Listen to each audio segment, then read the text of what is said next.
Every morning the world starts quietly, one soft light at a time. Homes flicker awake, shops open. People take those first small steps into a brand new day. And in all of that ordinary movement, there's something kind of extraordinary. A moment worth noticing, a spark you feel before you even name it. Sometimes it's quiet, sometimes it's small, but kindness shows up right on time. And every morning we choose to show up with you so we can look for that spark together. Good morning. I'm Matt Rouff, the Uncommon Kindness Guy, and this is Kindness Rising. Let's rise together.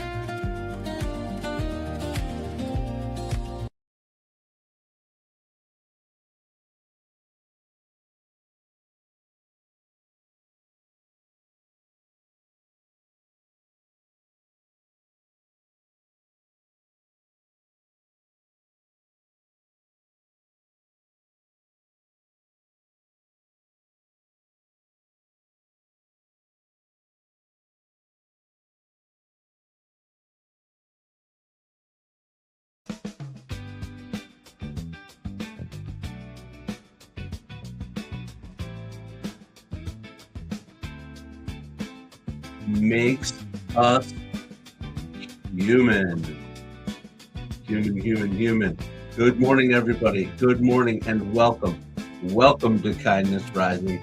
Today's episode is about something that might be one of the most important ingredients in being human. It's our humor. And interestingly enough, the word humor didn't originally mean jokes. Did you know that? It did not. It actually comes from ancient medicine, our humors. The humors in our body, blood, phlegm, bile, those things in our body.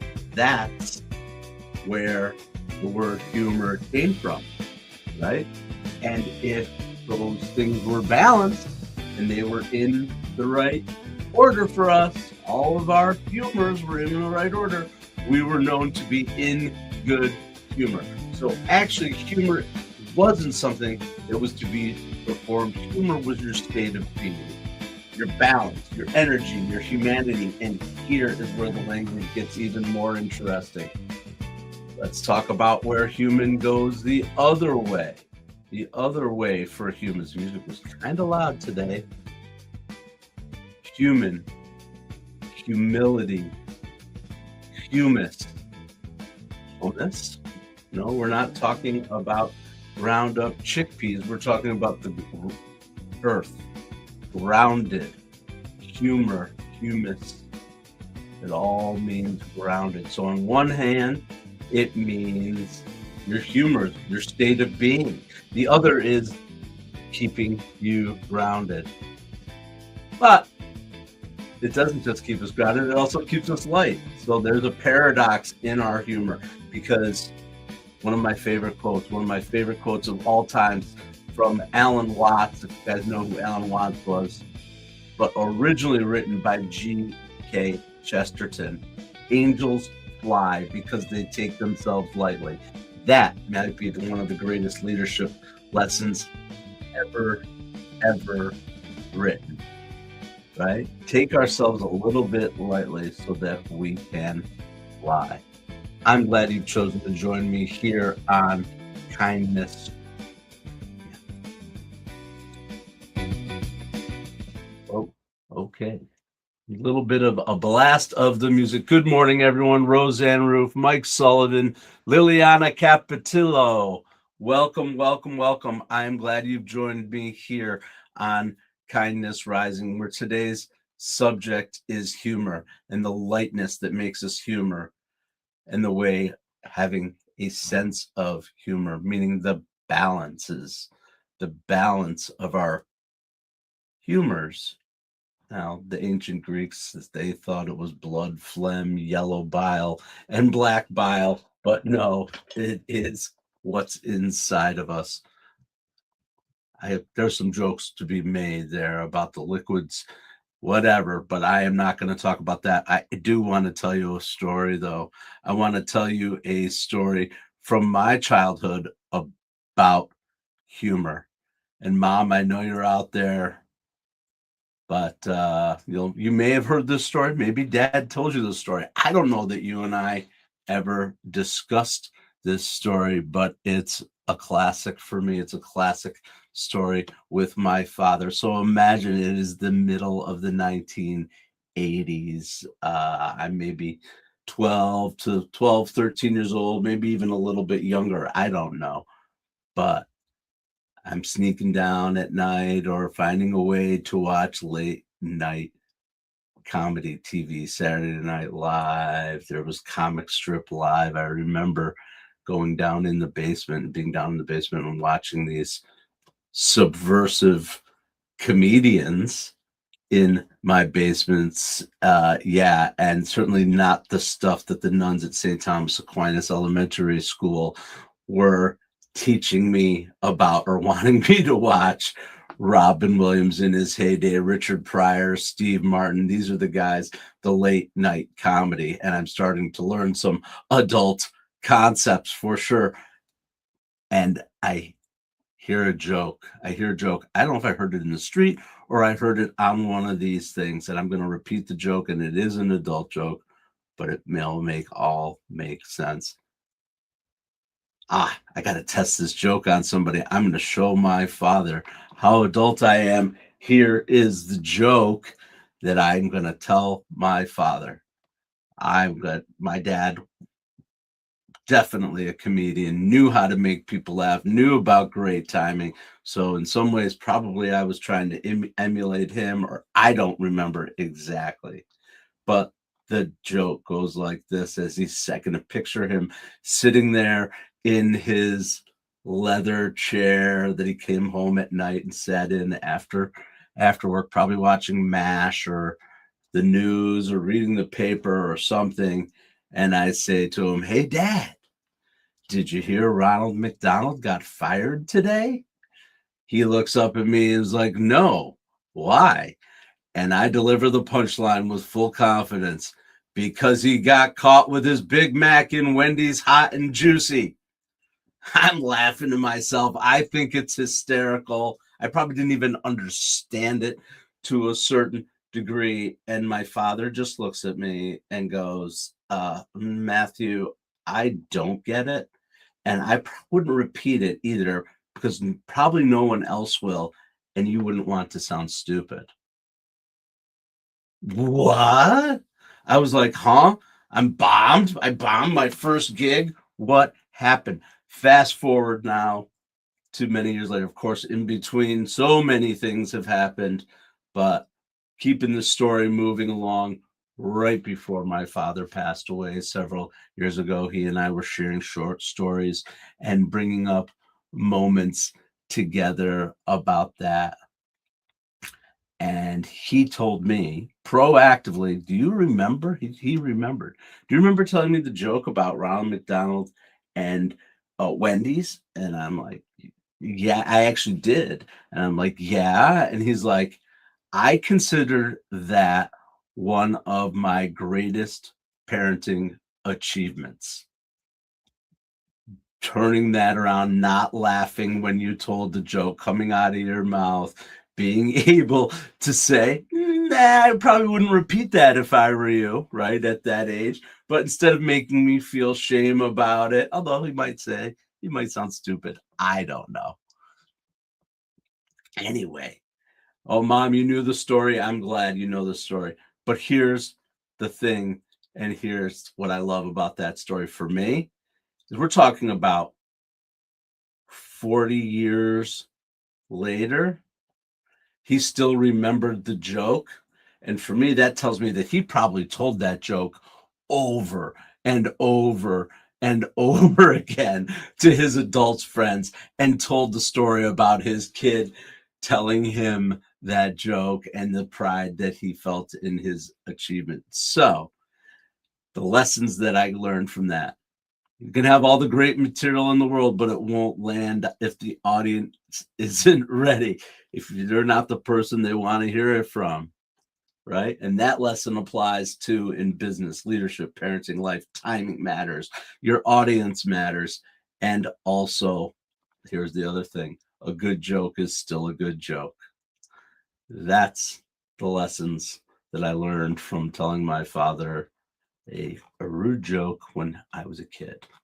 Anyway, thanks for listening along on that one. This whole episode today of the time that I'm spending with you today, and this idea, this concept of talking about humor and thinking about this, actually, it was a somewhat last minute thrown together because it was triggered by thoughts last night. I was watching the Jason Hewlett show here on mornings. Hey, Melissa, good to see you. I was so great to have you this week.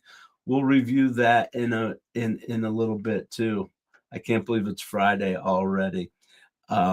Yes, angels fly lightly, but anyway, I was listening to Jason Hewlett yesterday, and he's a really funny gentleman, and I suggest you check out the Jason Hewlett show on Mornings in the Lab. But he was talking about the subject too, so I want to just give credit where credit was due. That this is like, okay, his show got me thinking. He was talking about humor in different ways as well, and told some great stories as a comedian. So we have a little theme going here, but I want to give credit where credit is due, and that's what we do here on Mornings in the Lab Network. We bring content and material that gets you thinking about things, right? Thinking about things, leading the conversation. Jason led me to thinking about humor. Now I'm leading you in thinking about it. So that's the point of the Mornings in the Lab Network and what we're doing here, getting up and getting after it every day, every weekday, 7:30 a.m.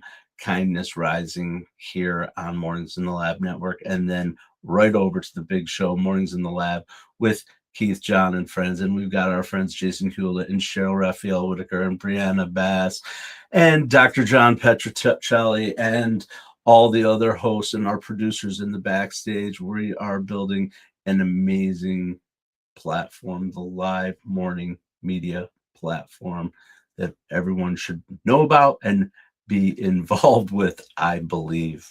Check it out, Mornings in the Lab network or mitl.network. We'll drop that. We've got the network link. We've got the full studio behind us now developing shows. We have 2 more shows in the works. Mornings in the Lab Network isn't going anywhere. We are only growing. We're looking for 100 people who want to have a show on the network, that want to lead in the morning where they live. Around the world,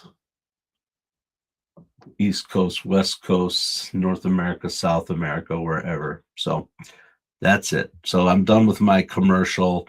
A little bit. We'll get on to something else. But I did want to talk about that because and I want to talk about the spirit of comedy, and what it means, and what humor means, right? Comedy is amazing. Love comedy. Who doesn't love comedy, right? I mean, all forms of comedy, and actually Jason spent time talking about that, but we don't spend enough time talking about humor. Humor is something deeper. It's that spirit of play. It's that perspective. It's that idea that we don't stop playing because we grow old. We grow old because we stop playing. It's the idea that angels fly because they take themselves lightly. And that's the human part. Literally the physically the same root. Human, humor, humanity. Hummus. I love hummus. I really do. I've been taking a basic roasted garlic hummus like you get in the container. A basic roasted hummus, adding some tahini, adding some olive oil, mixing it up, and then just adding flavor. So you gotta zotz it up, as we say in our family. Zotz it, zotz it, zotz it. So you take the basic and you make it into something a little bit new and a little bit better. That's what we do in our house. We're zotzing. It's part of our humor. It's part of our spirit of play and our perspective.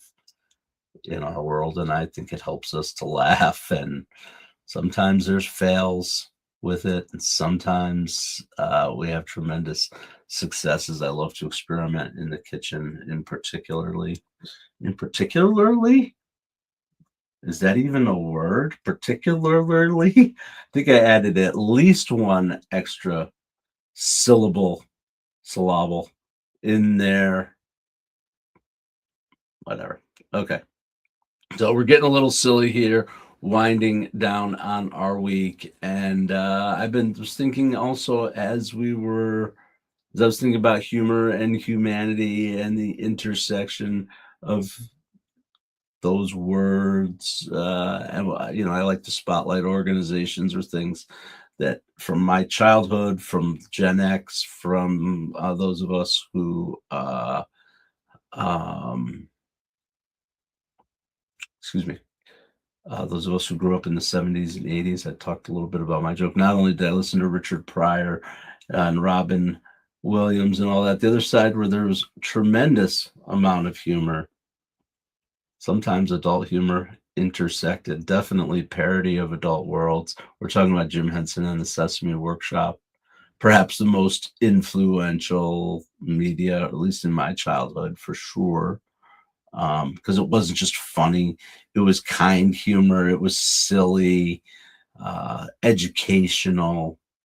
I mean, truly, truly groundbreaking stuff, that intersection of media, of humor, of education, of kindness, and lifting people up. And I have to say, in many ways, the inspiration for Kindness Rising. Yes, semi-homemade, Mom. Thanks. Yes, there's actually a whole movement, right, about semi-homemade. I like to think of semi-homemade definitely now that creativity being lit for me in many ways in your kitchen. So mixing flavors, trying things. What have I got? I got a half onion here. I got a chunk of leftover ham. I got this, that, or the other. And all of a sudden we're eating like champions, like kings. I love that experimental part in the kitchen, finding flavor profiles, having fails. We all have fails, right? We overcooked the rice, we did this, we did that, whatever it might be. But that's the creativity and the fun of cooking. Cooking can be a wonderful creative outlet. We all know that. So and trust me, my mother is a master. So thanks, Mom. And I took a sip out of my white cup that you hate to see go in my face. But thanks for the reminder, Mom, about semi-homemade and all the lessons for sure. 1969. 1969 was when Sesame Street and Jim Henson, Sesame Street Workshop emerged using telephones. Telephones too. Hello, hello. What was that? What was the Sesame? Yep, yep, yep, yep, yep, yep, yep, yep, yep, yep, yep, yep. The telephone game. Yep, yep, yep, yep. Bring. Yep, yep, yep, yep, yep, yep. Bring. Television, the most powerful storytelling medium in the world, was helping children to learn. Yes, it was. It helped children to learn, but they didn't just hire educators. They brought in storytellers. They brought in puppet masters. Absolutely. It was the absolute blend of creativity, a creative mind like Jim Henson's, the puppets, the storytelling, and sometimes humor can deliver truth better than seriousness can, right? Absolutely. That's something that they taught us. Big Bird, Cookie Monster, Bert and Ernie, Grover. The characters were silly. They made mistakes. They got confused. They asked a lot of questions. They encouraged kids to be curious and creative and find balance. And through that humor and that connection with those kids, something powerful was learned. Life doesn't have to be rigid. It can be playful. It can be joyful. It can be light, and you can fly because of that. And that's what I love about Jim Henson Studios, that creative workshop, that whole idea that still lives today in storytelling all over the Muppets. Obviously, all of the Sesame Workshop, Sesame Workshop shows and programs, live programs, absolutely. Showing that will live forever, regardless of the medium, regardless of whether it's streaming, live on stage, on television, the radio, newspaper, print, digital media. Those are just the vehicles. Those are the vehicles for the humor and the heart. And that's where Kindness Rising is evolving to and coming from, that place where the magic happens, right here on Mornings in the Lab Network. Thanks for joining me. Absolutely. Yeah. All right. So, of course, we're going to connect. We're going to connect the 6 strings of humor. Mr. Rogers and the Muppets, Melissa Pearson over there on LinkedIn. Melissa Pearson was a guest of mine this week. We had a wonderful, wonderful conversation all about her work in helping people to grow, to identify ways to stay strong and balanced, right? Particularly women in construction. I think it's a wonderful, wonderful lesson that Melissa has out there. If you know Melissa Pearson Goodwin on LinkedIn or out in the world, thanks, Melissa, for joining us. I still owe you clips. I do. I've been trying, but I promise they're in the works. They are. Just to figure out how to get them to you the best way. We'll work on it, though. Welcome, Jess. Jess, you're back. I remember you, Jess, of the WWWLI 20. Tell me what's your name all about. You've been around, and you've got kitties, too. We like cats and where we are. Thanks, Jess, for coming back and for subscribing. If you're out there on LinkedIn, on YouTube, like and subscribe to the channel and check out the Mornings in the Lab channel as well. All right. So I am going to try to put on some music. I'm feeling the need for some tunes. Let's try this one.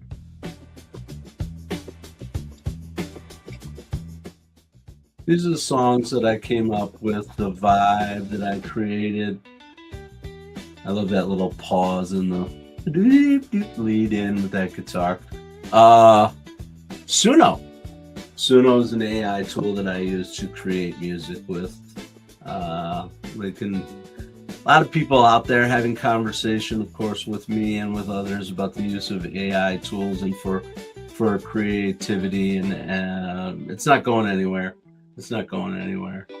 And this song still came from my mind. I just used the AI tool known as Suno to help me get there faster and cheaper, frankly. Okay. Fundamental attribution errors. Wow. You're taking it to a whole nother level. Yes. Women's Weeding League. A gardening club? Interesting. Gardening wink wink? Weeding League? Are we winking here, Jess, or are we really on the gardening? Whatever it might be. Studying fundamental attribution errors. You might have to educate me a little on that one, Jess, of the Women's Weeding League. Remind me again, Jess, where you're coming from. Anyway, 6 strings. We're winking and gardening. Got it. All right. Kindness, the best humor. The best humor invites people, and we're connecting our humor back to the 6 strings as we wind up. I've been saying wind down, but now I'm saying I'm going to wind up to the Mornings in the Lab with Keith, John, and friends on the Mornings in the Lab Network. How's the music? Is it too loud? I'm still trying to find the right levels for my audio. Getting back from my mic a little bit to bring it way in here, but I don't know. I accept feedback on all these things because I want to make it good for you too. Yeah. All right. Claiming a person's inner disposition instead of situations or circumstances. Nice. Oh, that's right. Kentucky. You reminded me you're in Kentucky. Thank you again, Jess. I appreciate it.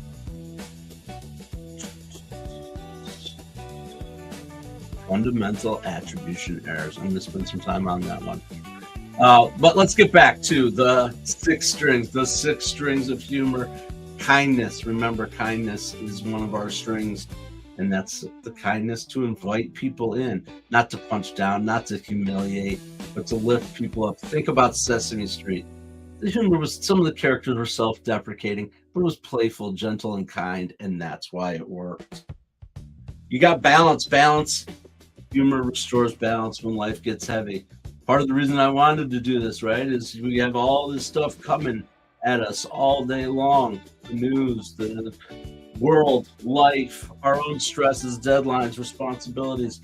How about a half an hour to let your nervous system reset, even to start the day?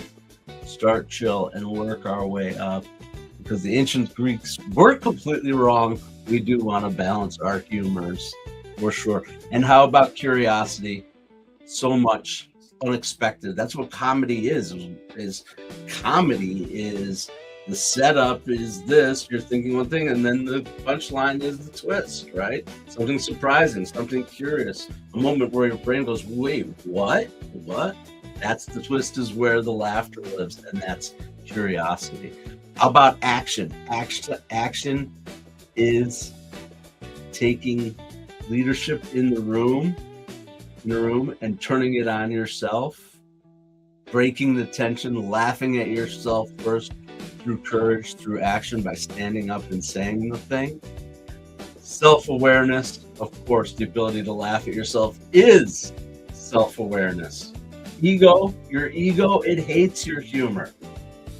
It wants to keep you here. Humor loosens that ego's grip, and it reminds us that we're all human. And growth, if you can laugh about something today that hurt you yesterday, that's growth. That's the way that the 6 strings connect to our conversation about humor today. And we'll fade to the music. All right, learning how to fade music. That's fun. All right. I appreciate you, Jess. Yes, priming our minds for positivity for sure. All right. Well, I can't believe it. We got through another week. We got through it. We get through it. I can't believe I have to wait till Monday for another chance to bring you Kindness Rising right here on the Mornings in the Lab Network. Don't forget to get over to Mornings in the Lab with Keith, John, and friends. Don't forget to check out the Mornings in the Lab Network channel. Watch us there. We're only growing, and absolutely. So kindness. I hope you carry it with you. I hope you carry it with you every day. Kindness, the ability to laugh at yourself, to say, I'm going to fly today because I am taking myself lightly. Don't take your work too seriously, but do take care of yourself. Until Monday morning, stay uncommon and stay kind. What if your mornings could be inspiring and ridiculously fun? Kindness Rising isn't just a show, it's a full wake-up vibe. It's freaking fun, people. Yeah, man, it's got real get-after-it energy. I love it. Wake up with Kindness Rising. I help purpose-driven people grow their impact. 5-ingredient recipe to help you build your personal brand. Get out there and take kind action. If it's live, they'll feel it. On Kindness Rising, we bring you proven strategies and fresh ideas you can actually use. If you're not failing, you're not trying. Exactly. Fail fast, rebound faster. You'll see the bloopers and the genuine connections that make kindness contagious. We sometimes get into a little bit of trouble. Pretty much my life made the list. You can trust what you see right here is honest, respectful, and uplifting. Social impact organizations, and we always talk about them. Try kindness. It's way cheaper than therapy. You just made my day.